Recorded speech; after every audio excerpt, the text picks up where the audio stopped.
We are talking about how to get into Google Maps. Ask Maps AI. We're joined by Darren Shaw, one of the greatest all-time local SEO folks, founder of Whitespark. This is I think, your third or fourth time on the show, and it is always amazing to have you on, Darren. Hey, thanks for having me, Edward. Thanks for the kind words. Appreciate it. Yeah, it's always a pleasure chatting with you. One of the goats in SEO, for Big real. goats. Are you having like a rum and coke there? What's going on? No. I have a cold brew and ice, and but I get these like fancy tumblers to drink. It looks like you're like a 70-year-old man enjoying a nice cocktail. The gravelly voice. Yeah, people think that I get drunk on like every episode of the show because I have these tumblers with the cold brew. It does look like an alcohol drink. Yeah. I'm just partying out here doing SEO. I got my coffee. It's morning here. Yeah. So just basics. What is Ask Maps AI, and why should local SEOs care about it? Well, Ask Maps is Google's new-ish thing. It's been around in the US for quite a bit now, a number of months, but it's basically AI-driven results in Google Maps. And a simple way to think about it is that it's Gemini grounded in Google's location data, which is Google Business Profiles. And so it's Gemini mostly, but it has a more powerful local search angle to it because it's directly kind of connected. And so like a good example would be like you can go to Gemini and you could say, recommend some plumbers in my city. And then you can go to Ask Maps and you say, recommend some plumbers in my city. And you get very different results. And the reason for that is that Ask Maps is grounded in your location in a way that Gemini isn't. It knows your location because Maps. It knows your history in Maps, where you travel to, your saved places, all that kind of stuff. And then it can also do things like you could ask Maps something like, "Hey, I'm driving to the airport and I want to stop at a Starbucks on the way. Find me the closest one," and then just set up the route. Do a multi-stop route. And so Ask Maps can actually just do it. Be like, "Oh, okay, I found this one. It's just like a 1-minute detour," and boom. So it just gives you more things. And it recently just came out with some agentic capabilities. So like you could say, "Hey, Ask Maps, yeah, I'm heading home at 5 p.m. and I want to pick up some tasty smash burgers. Can you set up the map and the route and place the order for me?" And so it'll do all the stuff. Gemini's twirling and figuring it out, and then it actually sets your order up. So those are some of the things that are coming. And why is it important? Because for me, it seems pretty obvious that this is the future of how local search results will be driven. You have the traditional search bar, you type that in, that's deterministic. You're going to get results and they're all going to be like, "Oh, here are the top plumbers in your city." But in Ask Maps, it's all AI driven. And I think that not too far in the future, our traditional search bar in local results will be swapped out for this one. And so it's very important to get ahead of this right now. Oh wow! I didn't even plan on asking about the future, but that's a very interesting prediction. Well, it's just the way everything is going, right? So actually, you know what I think will happen? I think right now it doesn't happen, but I think this will be the first phase of it, AI mode in local. So you go to Google Maps and you run a search and you're going to get the AI overview at the top of the result and then the traditional results underneath. I would expect that is the way they sort of test up the initial rollout. And then eventually, if it looks good and people are engaging with it and they can sell ads in it, then it'll become the default over time. That's my crystal ball prediction. So right now though, it's basically like a button on like the top left, Ask Maps. You click it, you're like, my 16-year-old cousin is coming to the city. He loves science fiction and pizza, and he's here for the weekend, and I need stuff to do with him. And it's like, perfect. Yep. Yeah, and it's going to give you like a whole list. Yeah. So and you can do that in Gemini too, but the difference is the grounding and the location awareness and your history. Yeah. So what are some tactics people can do to get their businesses recommended by it? So good news, everybody. Ranking well in local will help you rank well in mass maps. So the foundation, as it is in traditional SEO, if you want to rank well in AI results, then ranking well in traditional results, it gets you 80% of the way there. So that is true. Also for Ask Maps, because it's a very similar kind of system, right? It's Gemini, and so that's optimizing your Google Business Profile. That's optimizing your website. That's optimizing your brand presence and link building and all the stuff that you would do for traditional SEO. Of course, that is critical. But as we get more and more into AI search, we recognize that the systems do have differences and that there are nuances and things that you should be thinking about and things that you should be doing. So I knew you were going to ask these questions. So I prepared a pretty big, long list last night as I was thinking about this podcast. And so Thank you, Darren.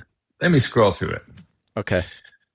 Let me just talk about completeness. So that is huge. Basically, you can't be returned for something unless Google knows that you're relevant for it. And this has always been the case in SEO. And so I'm not really suggesting anything new here, but I do want you to think about AI results specifically in local. And so, that's like making sure every service you offer is built out into your services. A lot of people currently have services, don't have descriptions.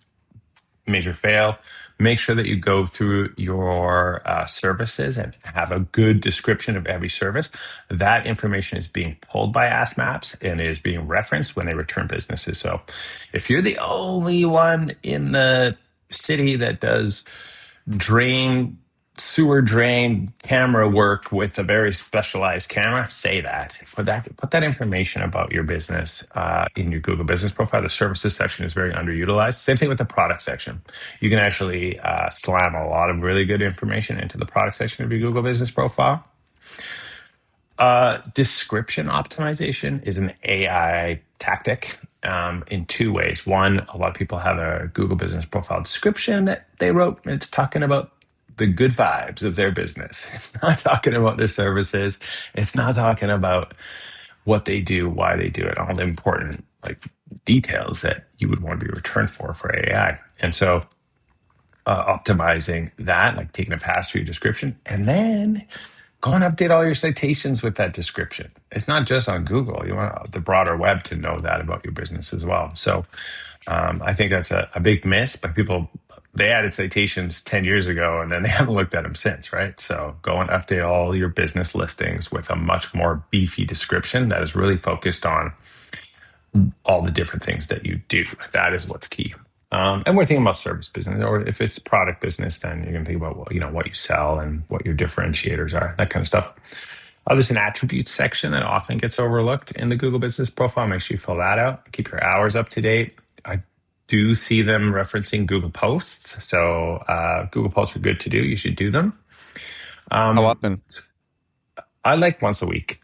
Once a week, keep the posts going. You don't have to go crazy with them or anything, but I generally advise once a week cadence. But it really depends on the business. Let's say you're a restaurant. And it's like, a lot of restaurants have so many things going on multiple times throughout the week. They got their Tuesday special. They got their Friday happy hour. Like those are great Google posts and keep people up to date on what's happening in your business. And so if your business doesn't have an ongoing thing like that, then just do weekly. And again, focus on your services. Focus on kind of what you do and why you do it, and think about conversions. Because a lot of the Google posts, yes, they will be referenced as like another data source, but real humans looking at them, they are interested in your differentiating factors and why they should call you. So think about that in your Google posts. This method of marketing is so effective, I had to make sure it wasn't against Google's rules before I kept using it. It's a form of SEO I call compact keywords. Whereas most SEO focuses on putting up articles to answer questions, how, what, when, compact keywords focuses on putting up dozens of pages that sell to searchers who are actually looking to buy. These pages rank on Google and convert so much better than normal that when I discovered this years ago, I couldn't believe this was allowed. It's less work too. The average compact keywords landing page is only 415 words. Compact keywords is a 13-hour deep course on getting sales with SEO.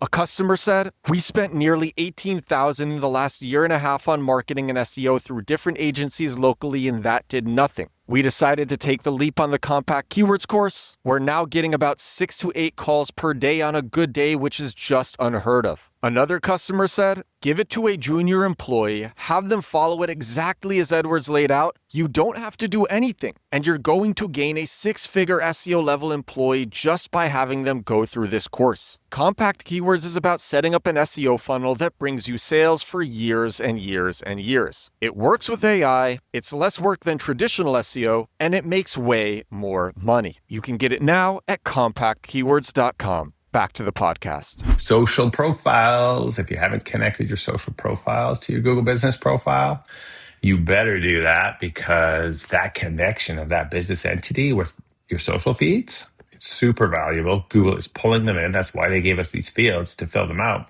And a lot of people, I'm talking about, oh, yeah, we have a special tonight. They think about putting that on Instagram, but they forgot to put it on their Google business profile. So that's where make sure your social profiles are connected. Huge one. Google is definitely referencing all of that.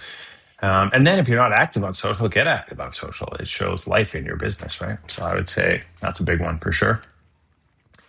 Photos and videos. A lot of people make this mistake too. They're like, hey, everybody, we're on location at this client house, and they'll make a freaking cool video and they upload that to their TikTok and their Instagram, but their sad Google business profile never gets the memo. So make sure you're uploading that stuff to your Google business profile as well. Reviews are actually quite massive for AI search. I would say most of the things that Google cites and the reasons that they recommend this business over that business is usually because of what was said in reviews. So if you want to do well in Ask Map results, then you really need to be thinking about your review strategy. And there's a few tweaks you should make to it. Number one, if you're just saying, hey, would you mind leaving us a review on Google? And the people say, yeah, sure, I'll do it. And then you're like, great, thanks a lot. You have failed. You need to do more. You need to encourage them to describe the services that they got. Talk a little bit about, what made the experience great. If you get that stuff in your reviews, Google cites it. Google references it. Google's like, wow, people say that Brothers Plumbing always leave the house clean. Beautiful. Because people search that. They go to freaking Ask Maps and they're like, I'm looking for a plumber in my area, but I'm really sensitive because I've got these new flooring. I just put it in last week and I don't want them to come in and mess up my floors.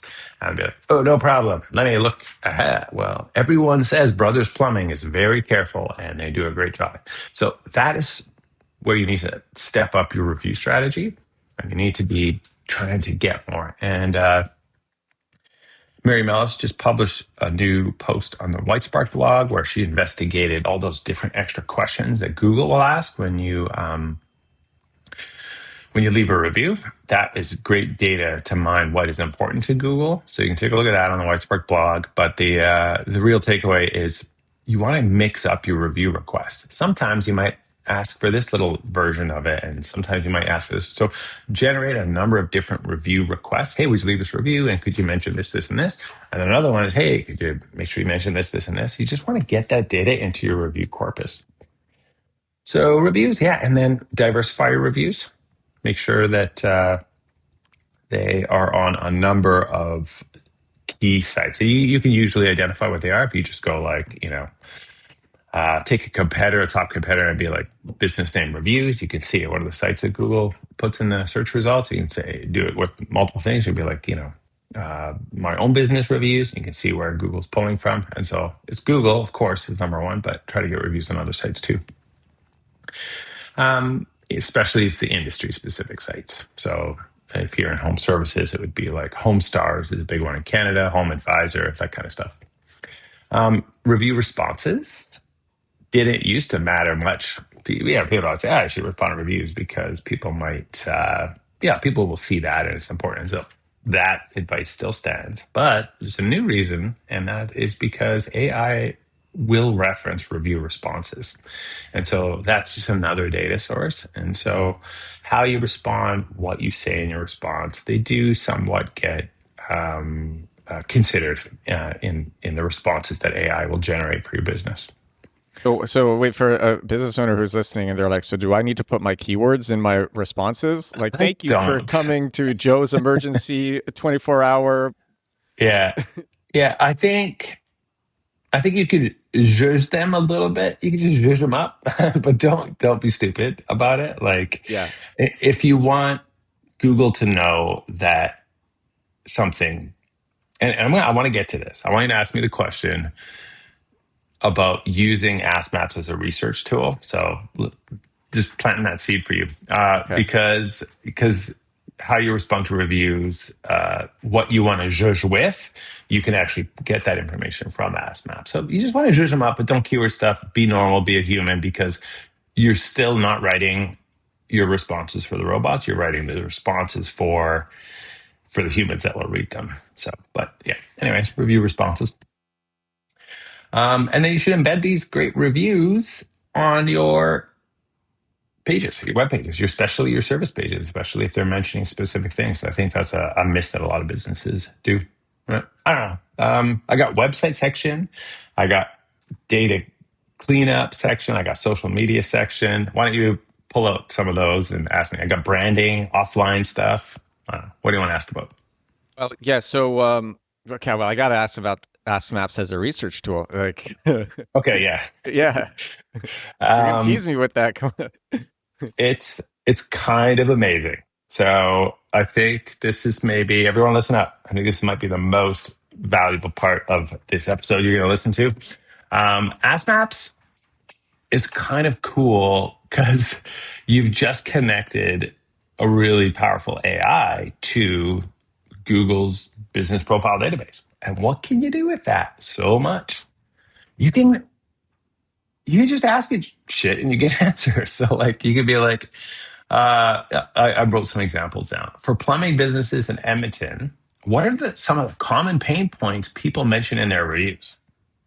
So you can ask that question, and Ask Maps will look at all the freaking reviews for every damn business in your city, in your category, and come back with a really amazing list. You'd be like, oh, damn, thanks. It's just like solves a problem instantly. So now you get all these pain points.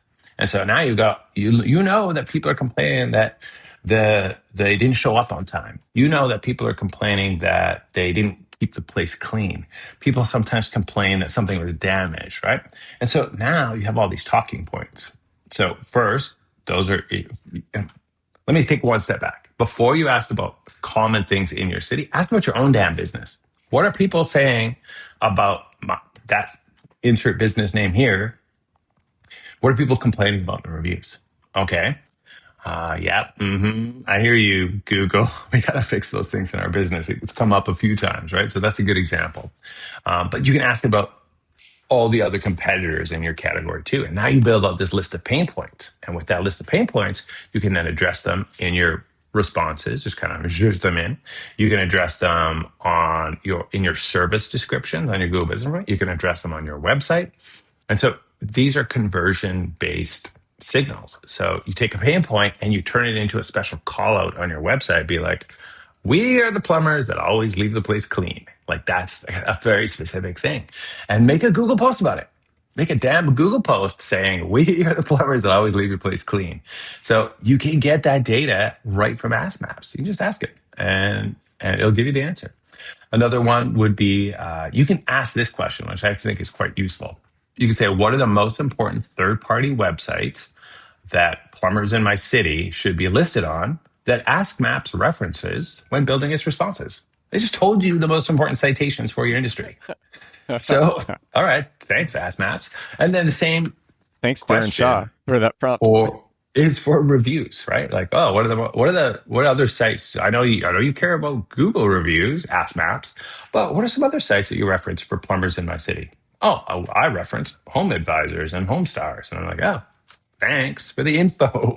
And so now you know where you should get your additional reviews pushed to, right?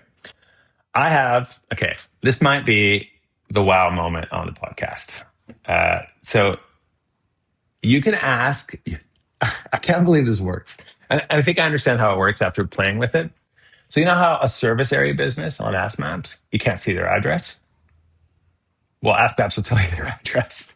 You can just say, hey, Euromen painting services in Edmonton, what is their address? Spouse will tell you their address. I'll be like, oh, they're located at blah, blah, blah. So, but you can't normally see the address of the business. And so this is useful for ranking configuration, because you might know when you set up a grid, like where should they typically rank, right? So you can find that. And so I was like, oh man, Google, you're not supposed to reveal the address, because like if people say don't forget. But I think this is just a unfortunate side effect of AI, because it's Gemini powered. And so Gemini has reference to business registration information. They have all these databases, right? And so they're not necessarily showing you what the address is on the back end of Google. They're just like, oh, well, 10 years ago, they created a yellow page listing and they had their address there. And so I know that because I'm an AI who knows everything. And so then they just tell you. But it is very interesting. It's cool that you can do that. It's a nice little hack. If you want to find the address of any business on Google Maps, it's a service area business, just ask Maps for it. And I tested it on a few businesses and businesses that I know where they originally are located, like their home address. And it was correct. All of those. So that's an interesting detail. That's Anyways, wild. you can ask it anything. Use your own brain. Think about questions you want to ask for, like research about your own business, research about your competitors, and Ask Maps will give you amazing insights on that because it's grounded in Google Business Profiles. All right. What do you want to know about next? Should we talk about branding and why that's important? Yes, we should. Well, yes, we should. Let's talk about branding and why that's important. I want to know. So, yeah. I love branding. I personally also, I love brand. Like I'm inspired by a good brand. To me, that's like inspiring. But like, yeah, why is it important for Ask Maps? In a world of AI, so in a traditional SEO environment, Google, of course, they looked at your links and they looked at, your online presence outside of your website and your Google Business Profile. But I do think that is significantly amplified in an AI environment. And so you need to be thinking quite a bit more about what the rest of the web is saying about your business. We're talking about local bloggers. We're talking about Reddit communities. We're talking about, anywhere conversations are happening about either your city or your industry. And Reddit is huge. So let's talk about Reddit first. So what is the Reddit strategy? I do think it's worthwhile for businesses to start thinking about and working Reddit. And this is how you do it. Create a branded Reddit account, Brothers Plumbing Edmonton, we'll call it, right? So that's your actual handle.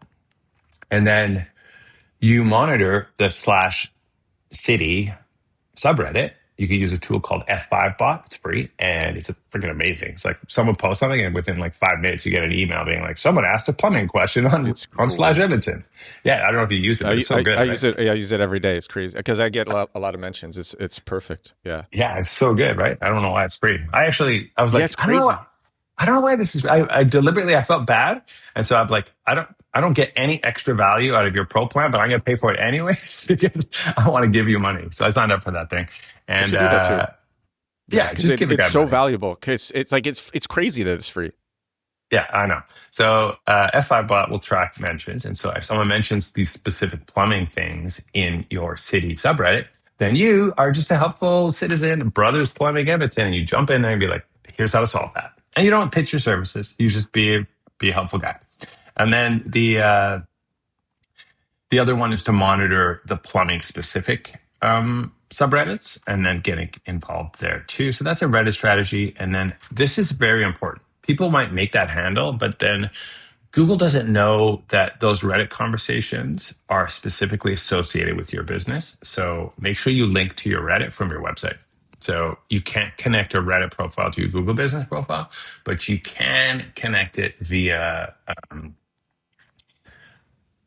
via your website. So, you got your social links at the bottom in your footer or whatever, add Reddit there. That is one good way to do it. And this is one of the very few things I would suggest schema for, but you could use a schema same as well on your homepage. So you would say same as this Reddit profile. Yeah. Yeah. So Reddit is one. And then if you have other local communities that people chat about, either in your industry or in your city, then getting involved there. The other one I think is really interesting is sponsoring local events, right? So yesterday I was at the farmers market, and I haven't seen this before, but there was a dentist at the farmer's market, and he had set up a booth, and he had all these he had this spin the wheel to win a prize. So kids would come up, and then they were excited. They would spin the wheel, and they had all these cool prizes for kids, right? So that's all they were doing. They were not being like, hey, can you leave us a review or anything? They were just you know, engaging with the community, talking with people that were shopping at the farmers market. They did take down names to be like, yeah, well, just enter your name here I think for a draw. And then they would follow up with those people and be like, are you due for a cleaning? We can help you out. They would actually do some outreach on the list that they gathered. But that whole just being present in the community is a thing that very few businesses do, and I think that will pay dividends. It just creates a conversation on some of these online channels. Anyways, those are my thoughts on branding and community. Would you advise local businesses to ever create their own subreddit? Probably not. Whitespark did it. I have my own subreddit, and we post it. So if we've created a post for our social channels, Reddit is just one of them. So we post there and we get some engagement. We're growing our followers on Reddit. So it actually is, it's just kind of like another social channel. And so people leave a comment and then we reply to them and be like, hey, or they have a question. So Whitespark has a subreddit. It's awesome, actually. You should go and check it out and follow me on Reddit. So engage in my Whitespark channel. But for the average small business, I feel your pain, small business owners. I'm giving you a long list of additional things to do, and you're like, I don't have time for this. I just got to fix sinks. I just got to change toilets. I don't have time for all this crap. So it's the kind of business that is just breaking out and has a little bit of extra revenue to hire a person to kind of work this stuff. Those are really who I'm talking to. If you're a small business and you're just trying to do it on your own, then you're just going to hack it together as fast as possible, which means you quickly take something on your phone, you speak to your camera, and then you use some software to distribute it to all the channels. And it's just try to make it as easy as possible. But yeah, generally creating your very own subreddit for a small business, I'd say no. Yeah. So then on this note, what are some tactics or tasks that will be a waste of time? Because like you said, small business owners, I ain't got time for that. So what's going to be the things where they're like, oh man, I don't want to waste time on this. All of it's helpful. I was just honestly, the Reddit one is it's a bit of a stretch to go that far. I would say another one that's a bit of a stretch, which I would recommend if you have the resources to do it, is writing content for industry publications. That's a valuable one. So you're like, oh yeah, well, in my space, plumbing info weekly, right? So it's some industry blog. Then you could write an article, but the effort to do that is you gotta have something original to say, and yeah. I think a better question then is what are some things people try to do with local SEO that you see them doing all the time, but it doesn't actually move the needle? Posts don't really move the needle in traditional local SEO, but please continue doing them because they have value from a conversion perspective. They have a new rejuvenated value on the AI side of things. I still think there's very few things where I would say, it's always geotagging images is always my favorite response to that question. Yes. Yeah, that's a good one. Further testing required on that one because I'm okay, yeah. In traditional SEO, we've always known it's stupid. Google strips it, it has no value, right? But now I'm oh well, maybe an AI SEO geotagging might help. I don't know. I don't know if the AIs are ingesting that data if they're thinking about it in a way that traditional search engines hadn't. So further research required on that one. But that would be one of the ones that I always talk about. It's like, that's kind of a stupid ass waste of time. Everything else is. Oh, have you ever heard of Google stacking? Google stacking is like you you'll go and create like a blogspot article, and that blogspot article links to your website, and then you go and you create all these Google Docs across multiple Google accounts and Google Sheets, and all of those link to the thing, and then you'll whatever is like a Google property, you create all these Google resources that link to the blogspot, and then the blogspot links to you. So this is like Google stacking, right? Wow, the best link in the world you could get is from Google. This is what people are thinking. Well, that's a waste of time. Don't do that. That's some stupid bullshit. Yeah. How about local business schema? That's one of the ones that I would probably classify as extremely low value. In fact, it's one of the ones where I would almost advise everybody not to do. And the reason I would say that is because it's often forgotten. So here's the common scenario I've seen so many times. Local business schema on its own will not increase your rankings, right? Okay, it's like handing Google a business card, making sure everything is very clear, crystal clear to Google, even though they have no problem parsing it from your footer, whatever, wherever you put your name, address, phone number, right? But here's what happens. You put the damn schema in 4 years ago. Oh no, something has changed. You moved, you changed your phone number. You're like, oh, well, we better update our website. So the website, they update it on the website. Oh yeah, I forgot that my web developer put the schema in 4 years ago. And so now the schema's wrong and you can't figure out why. And you're like, it just creates problems. It creates an annoying thing. And so I don't love local business schema. I don't care to bother putting it on. You'll have a lot of people saying it's important. Lots of people have published content about schema for AI SEO and talked about how like it's not important. It's not valuable. Doesn't help your AI visibility. So I would say schema is one of the ones that is very low on the list of things to do. Yeah. Yeah. How about spending time on NAP consistency? That's a NAP consistency as a tactic is having a comeback. It is now more important because of AI search. And so I actually would invest the time to ensure your citations are clean up. And you don't have to go crazy. Oh no, I got the wrong phone number on my Huckleberry listing. That doesn't matter. Don't worry about that. But at least on the sites that are regularly cited, that are prominent sites in your industry, they are worth a look. Make sure your information is correct. But I would say citation consistency is 20% of the work you should do on your citations. And the other 80% is like what I would call citation optimization. That is, oh, okay, these sites are being referenced by AI. These sites, we know Google looks at them. You can use Ask Map and ask them, what are the sites? And it'll tell you. And then go to those sites and ensure that you've beefed up that description. You've added anything. It's like, you know how you want to get your Google business profile to 100% complete? Same strategy on any of those sites. So just beef it up, add photos, add video. Oh, they got a section I can upload videos. Perfect. I'm going to make some videos about services that we offer and throw those in there. You want to max your citations on the key sites that these systems are referencing.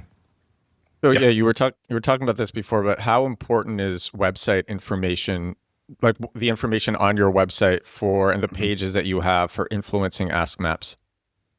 Yeah, I would say very important, extremely important. And I would say, let me go to my website section. Your work to do on your website, if you, beyond traditional SEO, but this is also still traditional SEO, is you want a separate page for every service, every separate page for every sub-service, separate pages for service areas. So you want to make sure that information is very clear on your website, and it's structured nicely. So you have a section on your website called services. Don't call it like stuff we are cool at. Like it's confusing to the bots, right? Like, is that the services section? I don't know. Call it services. So you got a section called services, and in there you're gonna have a page for all of your major services, and then you're gonna build out those pages. query fan out and FAQs. This is if you don't have FAQs on every service page, this is an optimization opportunity for you. And you can use a tool like Qforia to do query fan out to understand for various prompts what are the sub prompts that the AIs will generate to understand your business. Those will really inform your FAQs on each individual service page. You could also use a tool like Also Asked, which is very valuable to kind of just figure out what are people interested in knowing and make sure that you have FAQs about that on every page. A big thing that people miss on their web pages is they will make a pricing page. Well, okay. The first huge mistake is they don't have any pricing information on their website. So if you are in that situation, well, fix that immediately because AI is very interested in your pricing. And if you don't have the pricing, you basically get excluded for any questions related to that. So put the pricing on your website. AIs want to know that. And then another thing that people forget to do is they have like, oh, well, we have this on our homepage. We say, projects range between this price and that price, and a range is fine if you don't, like everything's custom. So I don't know what a price is, but put a range.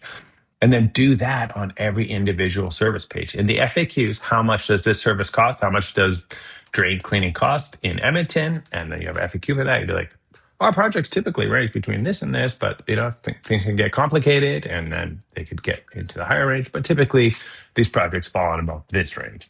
So those are the kinds of things you want to have on every single service page. And this is a big one. You can also use Ask Maps as a research tool, and this is a great prompt. What are the more obscure services and subtopics that people ask about that most of my competitors aren't currently covering? And so you'll get this interesting list back from Ask Maps, be like, oh, these very specific things. And then make pages on your website about that. And then make services sections in your Google business profile about those. That's like golden opportunity to be like, oh, well, we could be getting these leads. And sometimes those ones are like, because they're obscure, they're like these huge complicated projects that you might want. Unfortunately, sometimes they are the really bad projects that nobody wants. So it's up to you if you want to put them on your website. But that is just something to think about. And that's a great website optimization strategy. And you might notice, I will not say schema as like a website strategy for Ask Maps or for any AI optimization. I just don't think there's value there. Would you put FAQs in a drop-down accordion, or would you have them already, like, I think the term is like unfurled, so that you can, or just like maybe plain text and you're not even using like an FAQ widget or something? Yeah, I think a drop-down accordion is perfectly fine as long as it's built in a way where they're just divs. Like you have divs on the page. Each question and answer is a div. And then the JavaScript that expands the collapse just makes them visible or invisible. The page is still there. The content is still on the page in the HTML, no problem. But there are some Accordion plugins that actually put it in a database and then they load them dynamically. That's JavaScript rendering. You don't want that. 90% of them are fine. Just do a little research before you choose how you're going to implement your accordion. Most of them do a great job. And this is actually really interesting because Mark Williams Cook did a cool study where he just put some schema on his page. It was totally fake schema. And the AIs reference it, right? They're like, oh. And so the duck test, the duck like test. Duck yeah t-shirts. Yeah, the duck yeah t-shirts. And so what that tells you is that like if you have written content text on your page, the AIs will do it. The way I visualize this is AI hits your page, it takes everything, all of it, strips out all the code, and whatever's left, that's information about your business. And so if it's on the page in the accordions, it's going to get picked up. So no problem. So I think accordions are fine, and I wouldn't stress too much about that. And I would put them in there because otherwise your page is like scrolling forever, which is not a good user experience. Then Mark Williams Cook, he made a cats.txt to mock the LLMs.txt, and it was being like, before it went viral and everyone was talking about it, it was like, I think ChatGPT was saying, yes, it is a standard that you should absolutely use for Geo, the cats.txt. Cats.txt. That is the funny thing about AI, is that we're in the manipulation days. But speaking of manipulating AI. A lot of people manipulate AI with comparison pages, right? And so they go hog wild on that, and it can be problematic. So Lily Ray will talk about this, be like, it works until it doesn't. And so people that are overly trying to manipulate things with like best of lists or like lists on their pages, on their website, be like, here are the top 10 plumbers in Edmonton. And then they list themselves at the top, and then 9 totally unheard of businesses that maybe aren't even real. That's a Oh real yeah, common. they make them up. They make them up. Yeah. Yeah. So this is a common tactic. And I'm going to say, don't do that because it works until it doesn't. And it may actually show you an immediate boost. But you also see a lot of people that do like scale AI content, and they're like, oh my God, this scaled content is great until it's not. And then they totally fall off on the Not results. AI. But there is an AI play that I would recommend, and that is comparison pages. Don't go overboard, but there is no harm in positioning your business against the top incumbents in your city, in your industry. So let's say it was like, I don't know, what comes to mind in Edmonton? Capital Plumbing. Capital Plumbing is one. You see the trucks around. They're pretty big. They're obviously one of the biggest plumbing companies in Edmonton. So if I was an up and coming plumber, I'm like trying to build my business, I might make a page comparing my services to Capital Plumbing, and I might build that page based off of those pain points that I can siphon out of the reviews. And so I might use Ask Maps for the research. I'd be like, what do people typically complain about with their services with Capital Plumbing? Well, thanks, Ask Maps. It's going to hand it to you on a silver platter. Now you can build your comparison page, and you can address those things. Be like, and you don't slag them. You just say, people often mention in their reviews this, and this.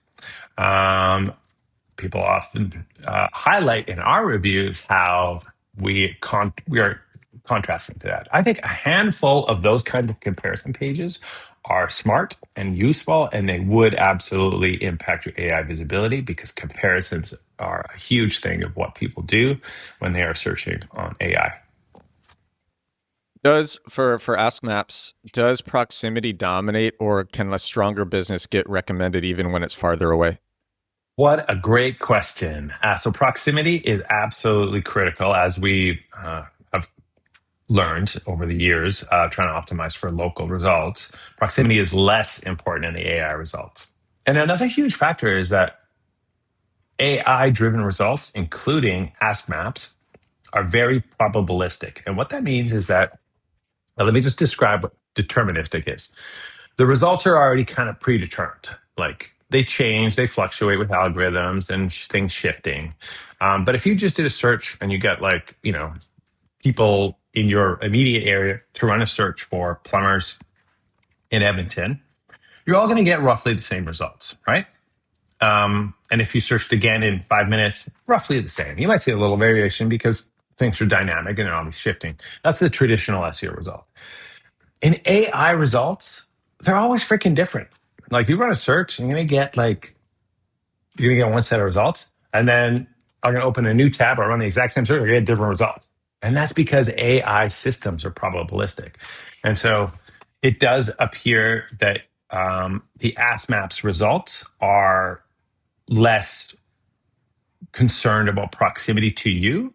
They do factor it in, but it is less of a signal than it is in traditional results. So they will say, oh, this one's close to you. And so they will actually think about that. But it's kind of better in a way because, especially for a service business, they will preference businesses that are further away if they have a great online reputation. The reviews are strong. They have all this information on their website. They're one of the very few that offer this very specific service. They're just notorious as being awesome. And so like when even though they're far away, they would be more likely to rank, whereas that's not necessarily true in the local results. Is Ask Maps also like, Gemini will know a lot about you. So like, is Ask Maps pulling from all different Google sources to learn about what you like? Like maybe you had something in your email where you're like, I love this type of pizza, or is Yes. yeah?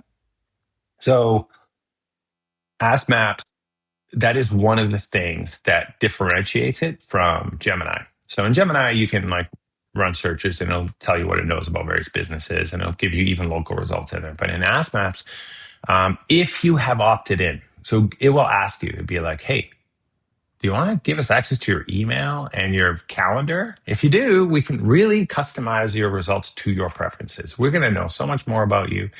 Do you want to turn on location history? If you turn that on, you're going to get much better results. So Google's encouraging people to do that. I have turned it all on because I'm interested. This is what I'm curious about. And so it will actually be like, well, in 2017, you and Chad had an email talking about that taco place. So I'm going to put that one higher up in the results. 100%. Google is desperate for that data, and they are desperate to personalize your results as much as they can because that makes better results. If they already know that I only like the highest filtered coffee. The beans were carefully brought by hand by people, and they were washed in a specific way. I'm very obsessive about my coffee. I'm not going to drink pedestrian coffee from the gas station. I'm going to drink the very best coffee. They know that about me because I talk about it in my emails, and I mention it here and I mention it there. So now when I run a search for a coffee shop near me, they're not going to recommend a gas station. They're going to recommend like these sort of higher end craft coffee shops, right? So, yes, very personalized. And that's another reason why, like optimizing for ask maps, you're not optimizing to rank number one. There's no such thing. Rank number one for who, where, when. That is so different. Everybody has different number ones because things are very personalized. And they're going to be personalized regardless of whether you've given access to your email and your calendar. They're personalized just based on your history and where the places you've visited, the places you've saved in maps, just the things that you have searched for, all of that is personalized. And then they have very smart systems that if you don't give access to your email, they're like, we don't really need it because we can infer a lot about you based on your search history. And then it also combines it with your Gemini search history. So if you use Gemini and you run various searches, like it knows that you are looking for, you're let's say you're doing research about a specific bicycle you want to buy. I think Mike Blumenthal gave this great example. It's a high-end bicycle. It costs like $2,000, right? Immediately, Gemini and Ask Maps will put you into that higher bracket. Be like, this is a guy who can afford a $2,000 bike. We're going to recommend higher, more expensive things to him, places to him. Clearly, he's not as budget conscious as some of these other people. And so, and if you were researching, and then in your responses to things, you would say things like, well, I want to keep it under $300, right? Now that tells Gemini something else about you. So they can infer so much, and it absolutely impacts your results. So it's just a whole new world where everything is extremely personalized. How important is it that you have a fresh Google business profile, as in like you have reviews from a couple days ago and Yeah. you're posting, you're posting your last post wasn't like 5 months ago, things like that. I would say it's important from the perspective that your most valuable thing you can do to rank in AI results is to rank in regular results, and review velocity and recency is a very key factor for ranking in traditional results. So it will have an impact on whether or not you get pulled in. But I do see businesses like in the AI results referencing businesses that haven't gotten a review in months. Like it doesn't seem to be as important there. But as a general rule, it's important. It's always important to stay on top of these things and keep things fresh. I actually have it in another section that I wrote here, which is like freshness. I talk about quarterly updates, and I want, like in our own agency, for our clients, we talk about quarterly updates. We want to update our key pages every 3 months with fresh FAQs. We're going to move some sections around. We're going to change things up. And it can't just be, little tiny tweaks to the title tag and the headings. You should also change those when you do the refresh. But it's a 30% meaningful change on the page where the content has roughly changed. That's enough to indicate freshness, and it is a big factor. I think it's very valuable. It's worthwhile to do it. You're going to change the photos out. You're going to change the FAQs. You're going to move things around. You're going to rewrite some of these sections. That is a meaningful change that I think is very useful. And I think the same methodology should roughly be applied to your Google business profile. I talked about weekly Google posts. I think that's very valuable. I also think it's useful to be uploading photos and videos roughly weekly. But it also kind of goes with the social strategy. You and I both know, because we care about this and we spend a lot of time on social, the more content you put out there, the better you grow. And the same thing I would say for any small business thinking about this. So on your social channels, you should be trying to post roughly every day. Well, take that same strategy and put it into your Google business profile, right? If you're already creating that content, you can put it on your Google business profile. But I would be careful to not use your Google business profile post in the same way that you use your social posts. It's a totally different beast. You really want to be thinking about posts that convert, because they're not huge ranking factor. They're more conversion factor. And so write about your services, share reasons why people should hire you, share like screenshots of like some of your best reviews, testimonials, case studies, like projects that you worked on. A lot of businesses have like a portfolio section. Then those little each individual thing could be highlighted as a Google post. Yeah. So Ask Maps is still pretty new, but is there anything that local SEOs is there any way for local SEOs to test and measure visibility with it, or there's not really any tracking for it? Well, because it's so probabilistic, tracking is kind of a fool's errand anyways, because everyone's getting different results, right? So what are you tracking? But I would say as also part of your new Ask Map strategy is monitoring and reporting also on a quarterly cadence. So you can measure visibility. And so what you have to do is you have to run the prompts multiple times. And so right now with Ask Maps, you have to do it manually yourself. So you're going to go to Ask Maps and you're going to ask, pick like your top 5 questions that you would want to appear for people searching for services in your city, and then run them quarterly and just see what the results are. And then run each one like 3 or 4 times and see how often you are appearing in the results. That's the way to track it. And so you're going to do it a little bit manually at this time. Yeah, that's how you would do it. But there's no real good Ask Maps rank tracker. What's your take on prompt tracking in general? Same. I think there is like you can get this like mention frequency, right? So let's say your prompt is like let's go to a traditional SEO like Denver plumbers. So you type in Denver plumbers into any of the AIs, and they're gonna know kind of roughly what you mean. Or you just let's make it a prompt. Could you please recommend a good plumber for this service in my city? So that's your prompt, right? So let's say you're going to track that. You have to track it across every freaking AI, like ChatGPT, Gemini, Claude, Perplexity, whatever. And then you got to also track the different models. Now you're tracking like 15 different things. And it's different every time. So now you got to run 50 different things, and you got to run each one of those 3, 4, 5 times. And then you're going to, by doing all that and aggregating all the data, how often did we appear? We appeared only 2% of the time. That's not good. We appeared 80% of the time, because you will see that the top businesses do get referenced at these very high rates. It's almost like no matter what you search, that incumbent, that huge business, they almost always get referenced, right? And so that's the play. It's like, how do I become that business? And you typically become that business with all the things that we talked about on this episode, which is the optimization, review strategy, reviews, and reviews on a regular cadence, growing that review corpus, and then diversifying your reviews. That is one of the strongest things that you can do. And they have to be good reviews, not lots of bad reviews.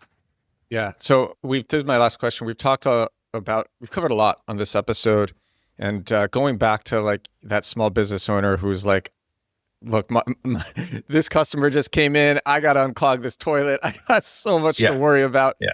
Just Darren, please tell me, what is the 20% that will get me 80% of the results, the Pareto of it, or just the 5 things that I should do this month? Yeah. 100% your Google business profile. Fill out all the services. Only doesn't take that long. You're going to fill out every service. Make sure you have a page on your website for every service you offer. Add FAQs to every one of those. Reviews. Ask every customer for a review.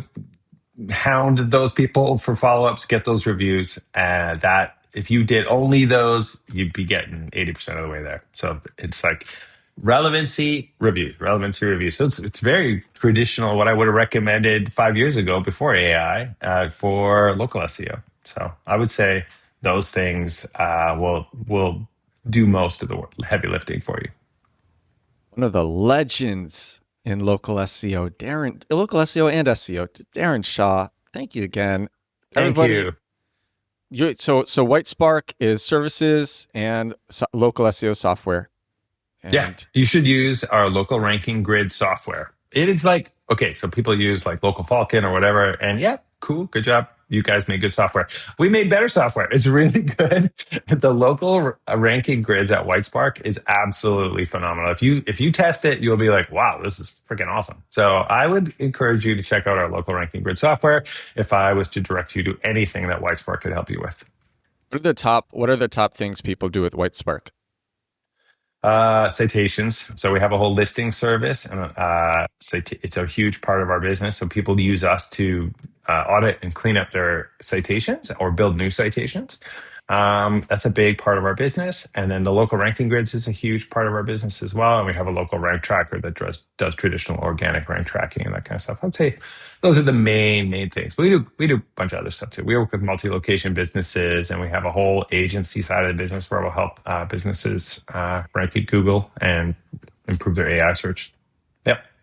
Yeah, Whitespark is also, like you, a legend in local SEO, really well known. And it's always so great to have you on the show. Your first time on, it was like, I think it was like titled Local SEO Masterclass. And that episode did so well. And to this day, I think maybe it was like from 7, 8, 9 months ago or something, or a year ago. I'm still sending it to people to this day. People, they're asking me like, how do I optimize Google Business Profile? And I'm like, watch this episode. Like, we'd probably just search Darren Shaw Local SEO Masterclass and you'll find it. And again, that was, and everything that you share is so straightforward. You're not overcomplicating things. It's so much fun to listen to. High praise from you, Edward. I appreciate that. Thanks so much. Appreciate you. All right. This is episode 1137 of the show. 1137 days in a row doing this podcast. Yeah. If you watch this on YouTube, thank you so much for watching. If you listened on Spotify or Apple Podcasts, thank you so much for listening. And I will talk to you again tomorrow. Bye now.